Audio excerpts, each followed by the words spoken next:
Hi, I'm Rachel, and I'm here to talk about my 3 Jewish fairy tale retelling reads. To be liberal with that usage, but it is Sci-Fi September, and so I decided I wanted to read some Jewish speculative fic as I've been doing in recent Septembers of the past. And I had some fairy tale-esque tellings on the list, and so I figured I'd give them a try. I guess I will go in reading order. So first I will start with Sisters of the Winter Wood by Rita Rosner. This is a retelling of The Goblin Market by Christina Verzetti, so not a fairy tale. Although there are some additional fairy tale-esque items in this, including people who transform into animals. This takes place in a Jewish shtetl village in the Russian Empire sometime around 1903 because it does intersect a little bit with real history. The shtetl is named Dubosari, and in real history, a Christian boy was found murdered there and drained of blood, and this inspired the Christian populace to enact widespread violence against Jews in the area, most significantly in Kishinev in 1903. So this story is very much about anti-Semitism, and the boys of the Goblin Market are a stand-in for anti-Semitism. They have a broader anti-human agenda as well, as in the poem about the goblins luring young women away for nefarious purposes. But the Jews are, of course, a nice scapegoat, and as scary things start to happen in the town and some people are killed, the Jews are often blamed. We are following 2 Jewish sisters in this story who are the stand-ins for the 2 sisters of the poem. The sisters here are called Libe and Lilea.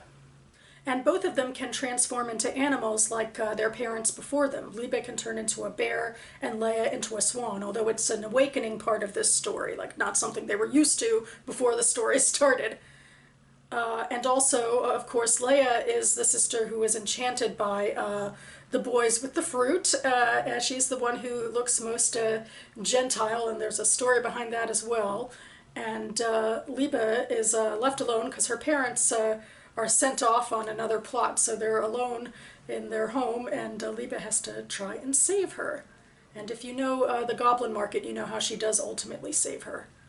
I liked this story a lot, but I think ultimately it was too bloated, and there just wasn't enough to support all of the threads that Rosner was going for. I respect that she wanted to get into the shape-shifting, particularly of Liba into the bear, because that ties into the anti-Semitic theme too, because she, in the backstory, Libe's ancestors started turning into bears in a way to save Jews from games that Christians were playing with them. And it also harkens back to real Jewish mythology about people who dressed as bears to save Jews, and it harkens to the bear's prominence in Russian mythology, and most of the Ashkenazi Jewish populace was part of the Russian Empire. But certainly the most alluring, in a dark way, story was the story of the Goblin Market. And it was dramatic enough on its own, and then on top of that, we have Liba freaking out about everything, and she gets involved in this over-dramatic romance, and there's these 2 fellow human bears who are tracking her down, and you know, it's just adding more and more angst and anxiety to everything, and I just felt like after a while you reach a threshold and it's no longer, you know, scary or compelling or spooky. It's just sort of being sort of so just too soap opera-ish. I found anti-Semitism an interesting thing to add to the Goblin Market story. It might be bias on my part, but it just adds an extra layer of danger to all of their interactions. And of course, since this is a modern novel, I think, and a novel rather than a poem, the 2 girls are more fleshed out in a way in terms of their agency anyway. At the end of the day, Rosner sticks with the fairy tale-esque moralizing ending, which kind of cheapens things just a little, I guess. I don't know, but maybe I should just respect the fairy tale aspect. I really do think, or wish that she had, slimmed it down more to the goblin market stuff and some of the anti-Semitism and, took away the other subplots. But I thought it was compelling, and there's interesting notes about her influences in the back. Next, I read Spinning Silver by Naomi Novik. This is my favorite of the three, and it is a fairy tale retelling of Rumpelstiltskin. This one definitely also evolves beyond the fairy tale, and Novik, adds in other plot threads, but I think that they were connected enough to one another and had a broader cast of characters that made it more compelling. We have several POV characters who flesh out the world as needed, but the main three are Miriam, Wanda, and Irina. Miriam is a moneylender's daughter. This takes place in fantasy Lithuania, as it were, and she and her Jewish family live in a predominantly Christian town and are destitute because her father is a very bad moneylender and doesn't collect his debts. But when it comes to her mother dying, Miriam decides she needs to take up the reins, and she develops a hard, prickly exterior because people don't like her collecting their debts, but she knows what she has to do, and she knows what she wants. She has, a personal self-determination, I deserve this streak to her too. And this brings her into contact with Wanda, whose drunken, abusive father took out money and can't pay it back. They're a family of peasants and are barely scraping by. So Miriam decides that Wanda should work for her to pay off the debt. And Wanda's thrilled about this to get away from her drunken father. Although, at first especially, she's wary about, interacting with the Jews and all that.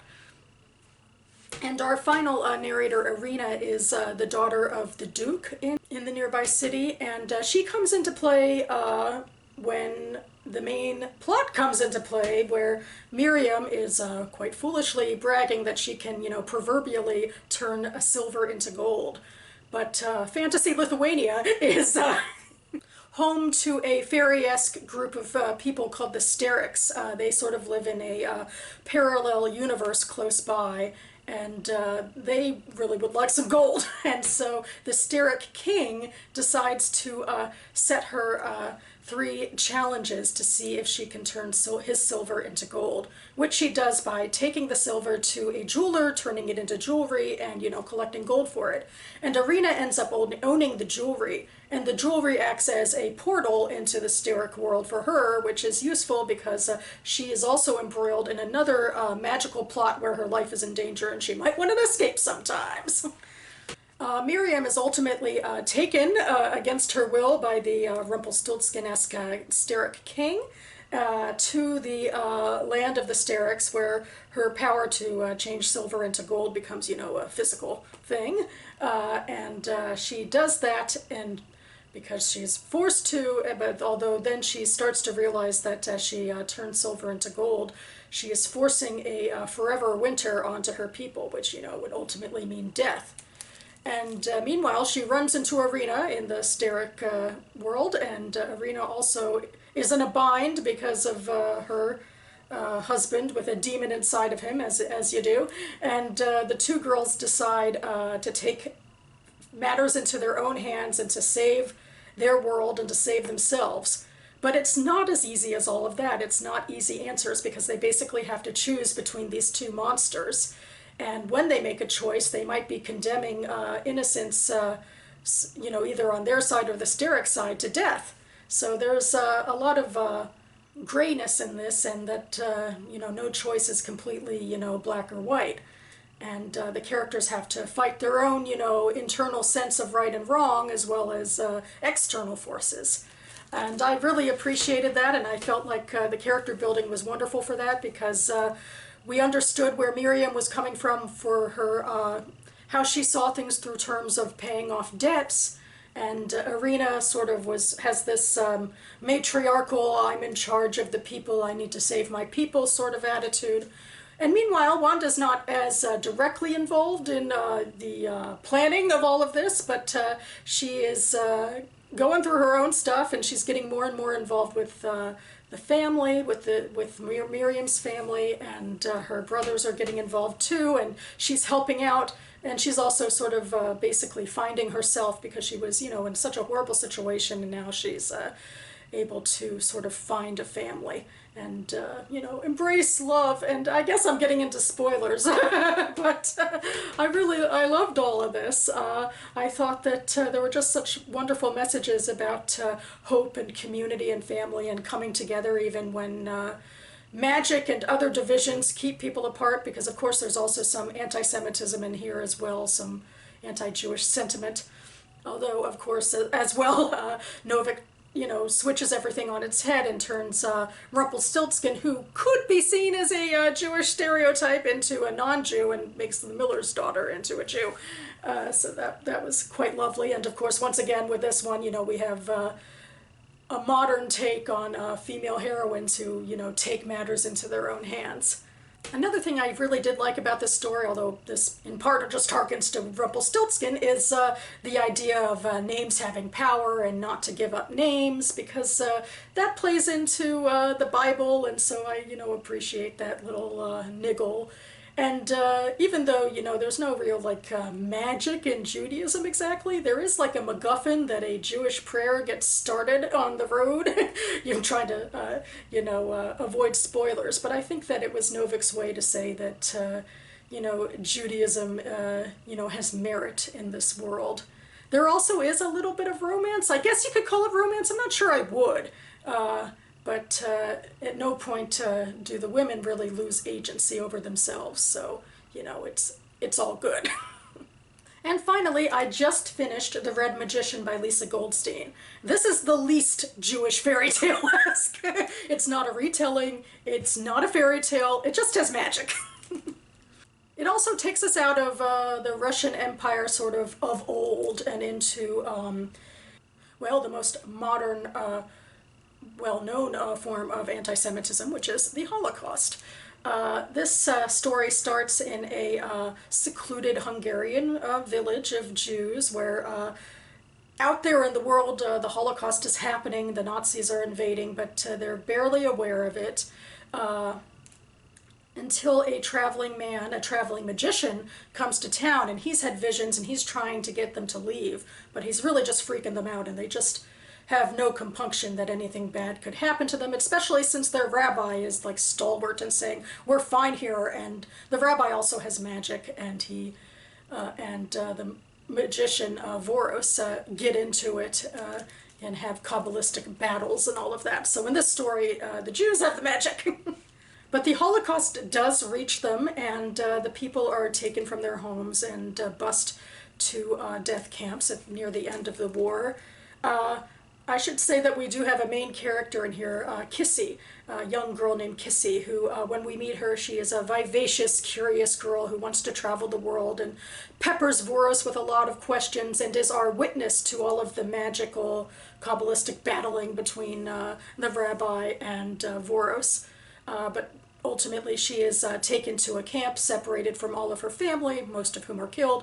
We spend a couple of chapters with her surviving in the camp, more or less. She is pretty much stripped of everything, and by the time she is liberated, she is dying of typhus and really has no will to live anymore. And she is met up again with Voros, and she has no place to go, so he takes her with him.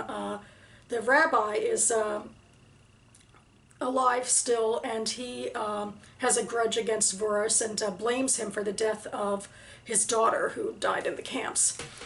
And so they have to return to what is left of the village to get, you know, magical MacGuffin items and to duke it out there. There definitely is fairy tale-esque aspects of the story, because there is a deep moralizing aspect. It's not really big on the nuanced character development stuff necessarily, but it is a look into dealing with this horror, I guess. I mean, what struck me the most, I think, is the rabbi and how single-minded he was in blaming Voros for the Holocaust.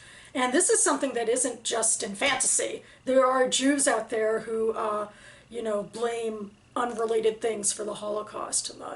Often it's the Haredi ultra-Orthodox Jews, I mean some of them, who, you know, say, well, we've become assimilated, we've turned away from religion, and so God sicked the Nazis on us, which, you know, is repulsive, you know, and untrue. But, you know, when people are dealing with this horrible magnitude of something that's happened that you can't get your head around, I guess blame goes in all sorts of directions. So that's what I really appreciated about where the rabbi was coming from. He was sort of the stand-in for, you know, that, you know, fearful, myopic voice of hatred. And meanwhile, Kissy, she had an interesting, sad journey as well. Especially, it was nice for Goldstein to build her up as so, you know, vivacious in the beginning, when after she was liberated from the camp, she was, you know, a zombie. She basically was just sitting there wanting to die. And near the end of the book, she has a rather quick turnaround. But during that time when she's a bit of a zombie, I thought that it was a nice look at post-traumatic stress. What can I say? I'm a dark soul! And it's a dark topic. So I guess I'll end with two things. The first being that I appreciate that Goldstein did not, you know, add any divine influence or magic to the Nazi cause. You know, that this wasn't about some supernatural thing happening to people. This was the work of people. There's no divine judgment or lessons to be learned other than what humans are capable of at their worst. There is something otherworldly about the Holocaust just in the scope of it. The fact that 2/3 of the Jewish European populace was wiped out. They're no more to begin with. So there is that. So I feel like the magic is a counterpoint to that from the perspective of the victims, trying to understand how to live in a world where, you know, such, you know, huge magnitude of things can happen. And it is also connected to history. We have spirits from older times coming through in the story in a fairy tale-esque way of, you know, haunted woods and all of that. And finally, to sort of link it a little to Spinning Silver, there is an emphasis on names being important. And Voros, that's not his real name, keeps his real name as long as he can from the rabbi, because the name has power to defeat him magically. And yeah, like I was saying, it sort of fits a bit into Jewish exegesis and the myths in the Bible. And when we do find out Voros' real name, it does link to some of those real myths and Jewish reckoning with the idea of wandering. Be vague and avoid spoilers, I guess. This is a rather short book, the shortest of the three. So in a way, I feel like this was the most fairy tale-esque out of the three of them because it was short and to the point, and I recommend it. So that about covers it for me now. You can find links to all three of my Goodreads reviews for these books listed down below. It is the end of September and I am doing my usual end-of-month mad dash video output, hopefully. I have a lot that I still seem to want to make this month. So stay tuned, I should be back. Thanks so much for watching, everyone, and I'll see you next time.